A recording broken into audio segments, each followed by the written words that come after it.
उपेंद्र कुशवाहा और राजीव प्रताप रूडी दो नाम है। अच्छा। लेकिन चूंकि हमारी चर्चा कुशवाहा पर है तो हम उपेंद्र कुशवाहा पर ही रखेंगे। ये दोनों को केंद्रीय मंत्रिमंडल में जगह मिलने जा रहा है। लालू प्रसाद यादव ने एक एक्सपेरिमेंट किया। लालू प्रसाद यादव की पार्टी कभी भी कुशवाहा मतलब कोयरी जाति की पार्टी नहीं रही है। यादव और मुस्लिम का पॉलिटिक्स वहां रहा है। लेकिन इस बार लोकसभा चुनाव में उन्होंने मुसलमानों को दरकिनार करके और कुशवाहा जाति पर दाव, कुशवाहा जाति से कोई भी केंद्रीय मंत्रिमंडल में अभी शामिल नहीं है। एक ये कारण है। और दूसरा, राजपूत जाति की अगर बात कीजिए तो राजपूत जाति से भी कोई अभी तक सेंट्रल मिनिस्ट्री में नहीं। लेकिन इतना मानकर चलिए कि 50 से 60 सीटें हैं जहां पर कुशवाहा जाति ही तय करती है कि कौन प्रत्याशी जीतेगा, कौन प्रत्याशी। जहां बीजेपी के पास 7.5 से 8% दलित का इंटैक्ट वोट है, उसको काटने के लिए कांग्रेस पार्टी जो है वो रविदास समाज के एक नेता को बना दिया प्रदेश। उपेंद्र कुशवाहा को जो हारे हुए हैं और तीसरे नंबर पे आ गए थे नेता, उनको भाई राज्यसभा भेजने का कोई औचित्य नहीं। नमस्कार, आप देख रहे हैं NBC 24 और मैं हूं आपके साथ मानसी। बिहार में जातिवाद की राजनीति अक्सर देखी जाती है। जहां आपको बता दें कि जब बिहार में जातीय जनगणना का रिपोर्ट सामने आया तो कुशवाहा वोटर्स 5% देखे गए हैं। अब उन 5% वोट्स को लेकर एनडीए और महागठबंधन दोनों में लड़ाई है कि आखिर कुशवाहा के नेता किसको माना जाए, सम्राट चौधरी को माना जाए या फिर उपेंद्र कुशवाहा को माना जाए। लेकिन एक और बड़ी अपडेट जो हम आपको बताने जा रहे हैं वो ये है कि उपेंद्र कुशवाहा केंद्र मंत्रिमंडल में जा सकते हैं, ऐसी चर्चा काफी तेज है। इस पर बातचीत करने के लिए हमारे साथ हमारे सहयोगी उदित तारियन है। आइए इनसे बात करते हैं और जानते हैं कि उपेंद्र कुशवाहा केंद्र में मंत्री बनने जा रहे हैं, इसको लेकर क्या अपडेट है। उदित, क्या अपडेट है इसको लेकर? देखिए, 7-8 दिनों से ये चर्चा बड़ी तेज हो गई है। वक्फ बिल जो पारित हुआ उसके पहले से ही ये चर्चा हो रही थी बिहार में कि उपेंद्र कुशवाहा और राजीव प्रताप रूडी दो नाम है। अच्छा। लेकिन चूंकि हमारी चर्चा कुशवाहा पर है तो हम उपेंद्र कुशवाहा पर ही रखेंगे। ये दोनों को केंद्रीय मंत्रिमंडल में जगह मिलने जा रहा है। इसकी चर्चा है। अब क्यों चर्चा है भाई? क्योंकि देखिए, दो फैक्टर है। पहला तो कि उपेंद्र कुशवाहा लोकसभा हार गए थे, तीसरे नंबर पर रहे थे काराकाट से, और कुशवाहा जाति से कोई भी केंद्रीय मंत्रिमंडल में अभी शामिल नहीं है। एक ये कारण है। और दूसरा, राजपूत जाति की अगर बात कीजिए तो राजपूत जाति से भी कोई अभी तक सेंट्रल मिनिस्ट्री में नहीं है। तो इन दो नेताओं को ये कारण है। लेकिन उपेंद्र कुशवाहा का मंत्रिमंडल भी फाइनल है और जो विभाग आरसीपी सिंह संभाल रहे थे, मतलब स्टील मिनिस्ट्री, इस्पात मंत्रालय, उस पर हरी झंडी जो आला कमान है भारतीय जनता पार्टी के, उन्होंने दे दिया है कि इस्पात मंत्रालय जो है वही उपेंद्र कुशवाहा को मिल सकता है। हमारे सोर्सेस ने इसको कंफर्म किया है। दिल्ली में भी हमारी बातचीत हुई। पार्टी के अंदर भी कई लोग हैं जो भले ही नहीं बताना चाहते हैं लेकिन दबी जुबान में एक बात करते हैं कि मंत्री तो बनेंगे, ये पक्का है, लेकिन इस्पात मंत्रालय पर ही ज्यादा जोर है। ये ज्यादा चर्चा है इसको लेकर। अब ये तो एक खबर हुआ मानसी। लेकिन अगर आपने जो बड़ा बढ़िया ओपनिंग रिमार्क में आपने कहा कुशवाहा पॉलिटिक्स, बिहार में जो जातीय जनगणना हुआ जिसका डेटा रिलीज किया गया था, मुझे याद है 2 अक्टूबर 2023 को, गांधी जयंती के दिन नीतीश कुमार ने रिलीज किया था। कुशवाहा वोटर करीब 5% के आसपास बताए गए थे, लगभग। अब 5% इतना बड़ा वोट बैंक होता है। इसका आकलन आप इस तरीके से करिए कि 5% पासवान वोट, मतलब जिसे दुसाध वोट कहते हैं, उस वोट के बदौलत आज चिराग पासवान 5 सांसद जिताए और केंद्र में मंत्री भी बने हुए हैं। बिल्कुल। तो भारतीय जनता पार्टी को पता है कि 5% वोट बड़ा डिसिसिव होता है। एक और उदाहरण से आपको बताते हैं, हमारे दर्शक भी देखे ही होंगे लोकसभा चुनाव में क्या हुआ। लालू प्रसाद यादव ने एक एक्सपेरिमेंट किया। लालू प्रसाद यादव की पार्टी कभी भी कुशवाहा मतलब कोयरी जाति की पार्टी नहीं रही है। यादव और मुस्लिम का पॉलिटिक्स वहां रहा है। लेकिन इस बार लोकसभा चुनाव में उन्होंने मुसलमानों को दरकिनार करके और कुशवाहा जाति पर दाव खेला और इसका परिणाम भी अच्छा मिला। मतलब देखिए, भले ही उतनी सीट आरजेडी नहीं जीत पाई लेकिन बीजेपी को 9 सीटों पर हरा पाई। यह अपने आप में एक बड़ी उपलब्धि रही। अब कुशवाहा पॉलिटिक्स क्या हुआ भाई? 7 लोकसभा टिकट दिया गया कुशवाहा जाति को। अब देखिए ना, मोतिहारी में राजेश कुशवाहा को दिया गया, श्रवण कुशवाहा को नवादा में लड़ाया गया, जीते नहीं। अभय कुशवाहा औरंगाबाद लड़े, राजाराम सिंह कुशवाहा आपको लड़े काराकाट से। तो 7 प्रत्याशी एक जाति से देने का ये एक इतना बड़ा फायदा मिला कि जो शाहबाद का बेल्ट है, मतलब आप सासाराम लोकसभा की बात कीजिए, बक्सर लोकसभा की बात कीजिए, काराकाट लोकसभा की बात कीजिए, आरा लोकसभा की बात कीजिए, औरंगाबाद लोकसभा की बात कीजिए, ये 5 सीट बीजेपी हार गई। आरके सिंह हारने वाले लीडर थोड़े थे। बिल्कुल। इतने काफी एक्सपीरियंस लीडर थे और उनको हार का सामना करना पड़ा, जबकि उन्होंने काम भी अच्छा किया था। जी, बिल्कुल। इसके पीछे सबसे बड़ा कारण वही बना कि जो कुशवाहा वोटर था और पवन सिंह का जो एंट्री हुआ वो तो पूरा राजपूत वर्सेस कुशवाहा कर दिया पूरे शाहाबाद के बेल्ट में। मतलब बक्सर में भी दिखा, ससाराम में भी दिखा, आरा में भी दिखा, काराकाट में भी दिखा, और औरंगाबाद में तो अभय कुशवाहा जीत भी गए, सुशील सिंह को हारना पड़ा। तो कुशवाहा जाति का पकड़ जो है बिहार के कई विधानसभा सीटों पर है। मतलब अब उतना तो हम चर्चा नहीं कर पाएंगे, उतना नाम ही नहीं गिना पाएंगे, लेकिन इतना मानकर चलिए कि 50 से 60 सीटें हैं जहां पर कुशवाहा जाति ही तय करती है कि कौन प्रत्याशी जीतेगा, कौन प्रत्याशी हारेगा।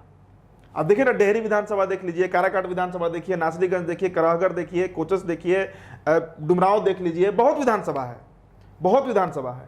तो अब उन सीटों पर अगर कुशवाहा वोटर्स बीजेपी के साथ इस बार नहीं गए, मतलब एनडीए के साथ नहीं गए मानसी, तो सरकार बनाना छोड़िए, बहुत दुर्गति हो जाएगा बीजेपी एनडीए का बिहार में। इसलिए उपेंद्र कुशवाहा को एन क्रेन प्राकृतिक, नहीं तो उपेंद्र कुशवाहा की क्या उपलब्धि रही बिल्कुल इस लोकसभा में, तो पवन सिंह उनसे ज्यादा वोट ला दिए, बिल्कुल इतनी बुरी तरह परास्त हुए, लेकिन इसके बावजूद उनको अपने कोटे से राज्यसभा भेजा गया और अब मंत्रिमंडल में भी शामिल कराया जा रहा है। तो कहीं ना कहीं इसका असर बिहार में जो आने वाले चुनाव हैं, क्योंकि अगर भाजपा को ये डर है कि अगर वो कुशवाहा के नेता को नहीं जगह देगी तो उन्हें हार का सामना करना पड़ सकता है। बिल्कुल, कई सारी सीटों पर, जैसा कि आप बता रहे हैं। देखिए, एक एक्सपेरिमेंट भारतीय जनता पार्टी ने भी किया। लोकसभा के कुछ ही दिन पहले, आपको याद होगा, सम्राट चौधरी को बनाया गया बिहार का प्रांत प्रभारी, मतलब प्रदेश अध्यक्ष। हाँ, बनाया गया, बिल्कुल, और फिर तुरंत से बदल भी दिया गया। हाँ, क्योंकि वो एक्सपेरिमेंट फेल हो गया बीजेपी का। देखिए, सम्राट चौधरी को प्रदेश अध्यक्ष इसलिए बनाया गया क्योंकि उनको कुशवाहा लीडर के तौर पर बीजेपी को बिहार में खड़ा करना था, लेकिन वो सक्सेस हो नहीं पाया। आप बताइए, हमारे दर्शक कमेंट बॉक्स में आप बताइएगा। लेकिन उदित, आप कह रहे हैं कि कुशवाहा को ट्राई करने की पूरी तरीके से एनडीए जो है वो कोशिश कर रही है, लेकिन जब सम्राट चौधरी को अध्यक्ष बनाया गया तो वो एक्सपेरिमेंट तो फेल हो गया। वही तो हम कह रहे हैं ना कि हमारे दर्शक भी आप बताइए कि कितना कुशवाहा वोट सम्राट चौधरी बीजेपी को दिलवा पाते हैं।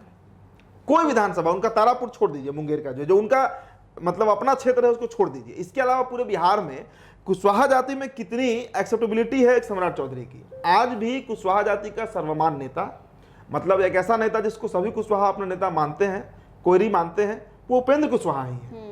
तो उपेंद्र कुशवाहा बड़े डिसिसिव रोल में होंगे इस विधानसभा चुनाव में, यानी एक बड़े भूमिका में नजर आएंगे। बिल्कुल, मतलब उनको लेने की सब लोग कोशिश करेंगे किस तरीके से कुशवाहा वोट को खींचा जा सके। बिल्कुल, क्योंकि मैंने कहा ना कि 5 सीट पर चिराग पासवान आज केंद्रीय मंत्री बन गए, 5 सीट जीत गए लोकसभा। बीजेपी उनको इतना तवज्जो दे रही है, तो वो 5% वोट के लिए मारामारी है। अब ये देखिए ना, अभी कांग्रेस पार्टी किसको प्रदेश अध्यक्ष बनाई है? राजेश राम को बनाई है। कुटुंबा से विधायक है, सिंपल विधायक है, इनका कोई बहुत चर्चा नहीं था, लेकिन इनको क्यों बनाया? लोग जानते भी नहीं होंगे। आप तो जान रहे हैं, क्योंकि अब तो कुछ दिन हो गया बने हुए इनको, क्योंकि ये जिस जाति से आते हैं, रविदास जाति, वो जाति का बिहार में 5.28% उसका आबादी है बिहार में। तो कांग्रेस पार्टी भी जो दलित तबका है, जो दलित वोटर्स है, और खासकर जो रविदास समाज से आते हैं, उन वोटर्स को जोड़ने के लिए एक एक्सपेरिमेंट कर रही है इस बार। तो जिस जाति का जितना अधिक वोट प्रतिशत है, खेल उसी पर होना है। जहां एक तरफ एनडीए में चिराग खड़े हैं as a Dalit leader, Manjhi ji है जिनके पास करीब 2-2.5% वोट है उनके समाज का, तो जहां बीजेपी के पास 7.5 से 8% दलित का इंटैक्ट वोट है, उसको काटने के लिए कांग्रेस पार्टी जो है वो रविदास समाज के एक नेता को बना दिया प्रदेश अध्यक्ष। तो उसी तरीके से जो लवकुश का समीकरण है बिहार में, जिसको कोयरी कुर्मी कहते हैं, नीतीश कुमार जिसका नेतृत्व तो पिछले 25 सालों से कर रहे हैं, माफ कीजिएगा, उसका वोट बैंक एनडीए के साथ रहे और खासकर बीजेपी की तरफ शिफ्ट हो। क्योंकि देखिए, बीजेपी का लॉन्ग टर्म पॉलिटिक्स होता है, बीजेपी 1 साल 2 साल के लिए पॉलिटिक्स नहीं करती है। बीजेपी का यह प्लान भी है कि नीतीश कुमार के वोट बैंक को खींचा जा सके, क्योंकि जेडीयू का पॉलिटिक्स लगभग समाप्ति पर दिख रहा है। नीतीश कुमार के बाद कौन होगा? बिल्कुल, निशांत अगर आएंगे भी तो उस वोट को चर्चा थी कि निशांत की राजनीति में एंट्री हो सकती है, अभी तक तो नहीं वैसा दिख रहा है सुगबुगाहट, लेकिन हो सकता है कि अगर मान लीजिए मानसी की अगर एंट्री हो भी गया तो निशांत कितना अपने पिता की तरह पार्टी को संभाल पाएंगे। हाँ, ये भी बहुत बड़ा बात है। लवकुश को कितना उस समीकरण साथ पाएंगे, अति पिछड़ों को कितना साथ पाएंगे, ये बहुत बड़ा प्रश्न है। तो भारतीय जनता पार्टी चाहती है कि एक हैप्पी फेयरवेल देकर नीतीश कुमार का जो वोट बैंक है, जिसके बदौलत नीतीश कुमार बिहार में 20 सालों से सत्ता पर काबिज है, वो 16-17%। देखिए ना, अभी लोकसभा चुनाव हुआ, इसमें डेटा बता रहा है कि 17-18% वोट नीतीश कुमार को मिला।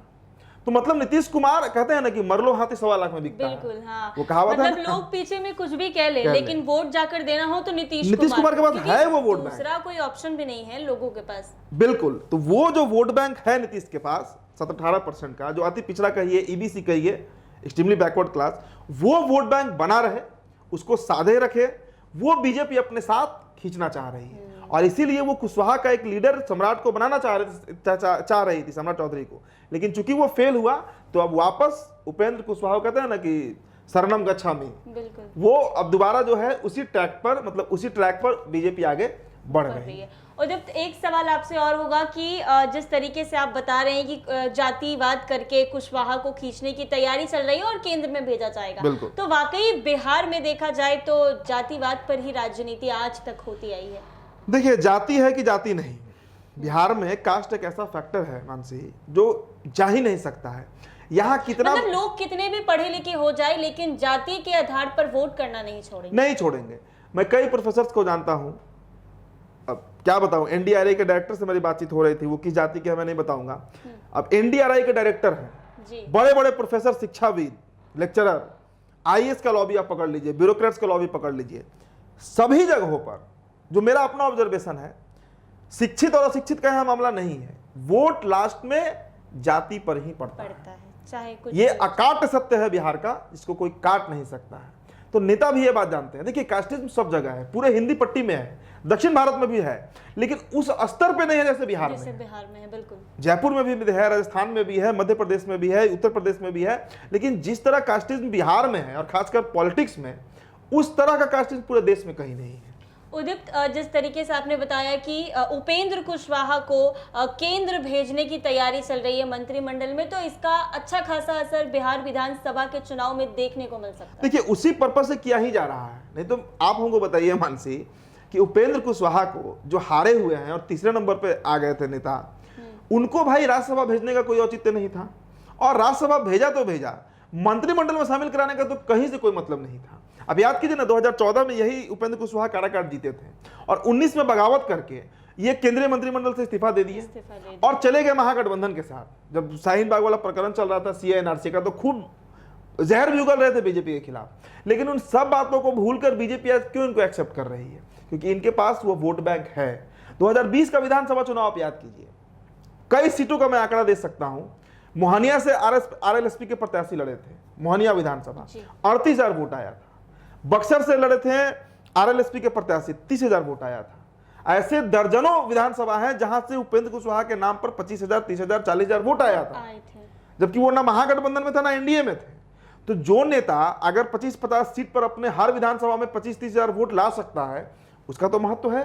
क्योंकि एक एक सीट, अब देखिए ना, 12 फरवरी को जो फ्लोर टेस्ट हो रहा था, उसमें एक विधायक के चलते सरकार गिरने वाली थी। बिल्कुल, तो वो गुणागणित, वो कैसे बीजेपी गड़बड़ा सकती है?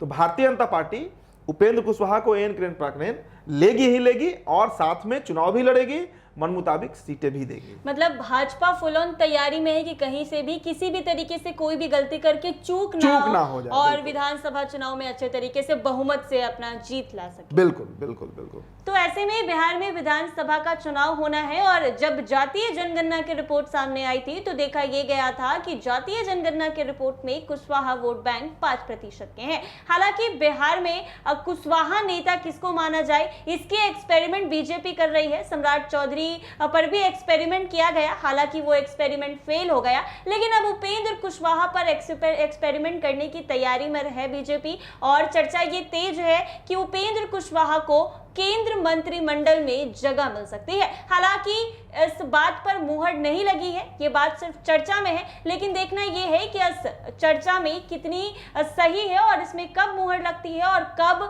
उपेंद्र कुशवाहा को मंत्रिमंडल में जगह मिलती है। और अगर ऐसा हो गया तो बिहार विधानसभा के चुनाव में कुछ बड़ा जरूर हो सकता है। ऐसे ही तमाम अपडेट्स के लिए बने रहे NBC 24।